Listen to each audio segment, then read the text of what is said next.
మారిపోయి చెట్టుకొకరు హత్తుకొని ఈ చెట్లను నరికే ముందు మమ్మల్ని నరకండి అంటే తప్ప ఇది ఆగిపోదు అని చెప్పేసి మేము భావిస్తున్నాం.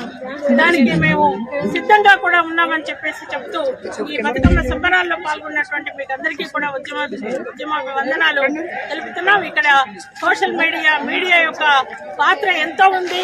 ఇది జనంలోకి తీసుకుపోయేటటువంటి కర్తవ్యం మీ అందరి మీద ఉందని చెప్పేసి చెప్తూ ఈ అవకాశం ఇచ్చినటువంటి నాకు చెప్తున్నాను. ఈరోజు దామగుండం పరిరక్షణ కోసం అనేక ప్రాంతాల నుండి అట్లాగే వేలాది మంది తరలి వచ్చారు. ప్రజల నిరసనతో రామలింగేశ్వర స్వామి ఆలయ పరిరక్షణ, కోనేరు పరిరక్షణ, ప్రకృతి అడవుల పరిరక్షణ కోసం ఈ ప్రాంత ప్రజలు, ముఖ్యంగా ప్రజా సంఘాలు, ఇక్కడ ఇతర సంఘాల జేఏసీగా ఏర్పాటు చేస్తున్నటువంటి ఈ పోరాటానికి ప్రగతిశీల మహిళా సంఘం రాష్ట్ర కేంద్ర కార్యవర్గాలు కూడా మద్దతు పలుకుతూ ఇవాళ ఈ ప్రాంత పోరాటం ప్రకృతి వనరుల కోసం ఒక కనీసం మనిషి స్వేచ్ఛగా గాలి పీల్చుకునే పరిస్థితి కూడా లేని ఈ పరిస్థితిలో కొంచెం సాంత్వన పొంది కొంత రిలీఫ్ పొందేటువంటి ప్రాంతం అనంతగిరి ప్రాంతం. ఇక్కడ నదులు, ఇక్కడ నుంచి పుట్టే మూసీ నదులు, మూసీ నదులు, ఈ నదులకు కూడా పుట్టుక లేకుండా చేస్తున్నటువంటి ఈ దారుణ పరిస్థితి రాడార్ కేంద్రం ద్వారా ప్రభుత్వాలు 97లో శాంక్షన్ చేసినటువంటిది మూలన పడి మళ్ళీ తెర మీదకి వచ్చి ఈ రోజు వార్ ఫుట్టింగ్ లో యుద్ధ ప్రాతిపదికన ఏదైతే చేస్తున్నారో దీన్ని రద్దు చేసుకోవాలని మేము డిమాండ్ చేస్తున్నాం. రాడార్ కేంద్ర ఇవాళ ఎక్కడో సముద్రం ఉంటది, ఆ సముద్రంలో ఉండే నేవీ ఫోర్స్ కి, నావికా దళాలకు కావాల్సిన సిగ్నల్ కేంద్రం, రాడార్ కేంద్రం ఇక్కడ నుండి పెడతామన్న అర్థం. ఇవాళ 300-400 కిలోమీటర్లకు అవతల ఉన్న రాడార్ కేంద్రం ఏ విధంగా ఉపయోగపడుతుంది? 3000 ఎకరాలు తీసుకున్న జీవికే ఎయిర్పోర్ట్ లో చాలా ఉన్నది సిగ్నలింగ్ వ్యవస్థ, అక్కడ పెట్టుకోమని ఈ ప్రకృతిని ధ్వంసం చేస్తూ 12 లక్షల చెట్లను కొట్టేసి ఇక్కడ మొత్తం మెడిసినల్ ప్లాంట్స్ ఉన్నాయి. ఈ ప్రాంతం అడవి ఇస్తున్నటువంటి సంపద, అడవి నుండి పొందుతున్నటువంటి సంపద వెలకట్టలేనిది. అది వైద్యం కావచ్చు, ఆక్సిజన్ కావచ్చు, నదులు కావచ్చు, మొత్తం ప్రకృతి పరిరక్షణ కావచ్చు, పర్యావరణ పరిరక్షణ కావచ్చు.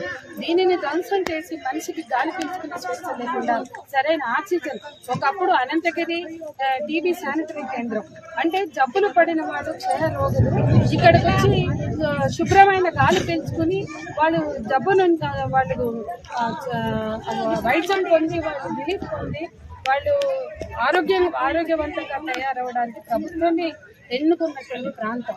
ఈ ప్రాంతాన్ని రాడార్ కేంద్రం పేరుతో ధ్వంసం చేయడానికి చేస్తున్నటువంటి కుట్రల్ని మేము ప్రగతిశీల మహిళా సంఘంలో వ్యతిరేకిస్తున్నాం.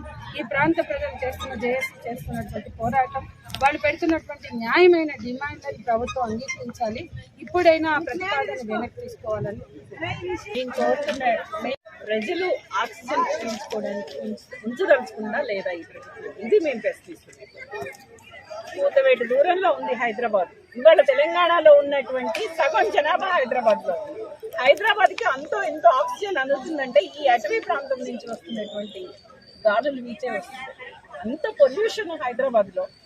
అలాంటి పరిస్థితి ఇప్పటికే ఇంటికొకళ్ళు క్యాన్సర్ వ్యాధితో ఉన్నటువంటిది. ఈ రాడార్ కేంద్రం పెట్టిన తర్వాత ఇవాళ ఉండేటువంటి పరిస్థితి ఏంటి? ఇక్కడ భూమిలో ఉన్నటువంటి నీరేమవుతుంది, ఆకాశంలో ఉన్నటువంటి గాలి ఏమవుతుంది, ఇది వీస్తున్నటువంటి ఈ పరిస్థితి ఏంటి? మేము కోరుతున్నది పర్యావరణాన్ని పరిరక్షించుకుందాం, ప్రజల ఆరోగ్యాన్ని రక్షించుకుందాం, ప్రజా జీవితాన్ని రక్షించుకోవడం కోసం కేంద్ర రాష్ట్ర ప్రభుత్వాలు వెంటనే ఈ నేవీ రాడార్ కేంద్రాన్ని రద్దు చేయాలనేది మేము డిమాండ్ చేస్తాం.